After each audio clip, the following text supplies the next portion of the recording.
Në kulmin e gripit sezonal, mjekët britanik braktisin spitalet.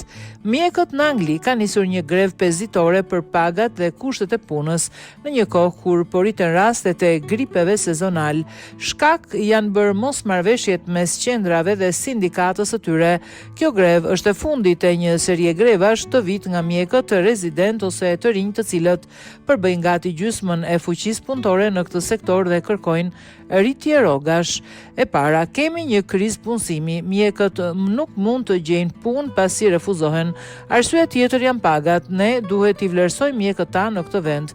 Ata po shohin më mirë diku tjetër. Ne po trajtojmë mjek në këtë vend që atëherë vizitojmë vende të afërta si Irlanda, ata i paguajnë mjekët më shumë në Irlandë se sa këtu.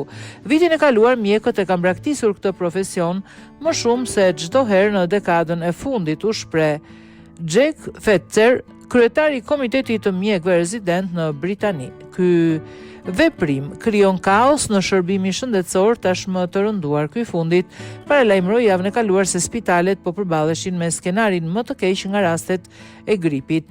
Në reagimin e saj, qeveria britanike thotë se nuk mund të përballojë rritjen e pagave më shumë se sa ka bërë tashmë, ndërsa ministri i shëndetësisë ka quajtur greva të papërgjegjshme dhe të rrezikshme.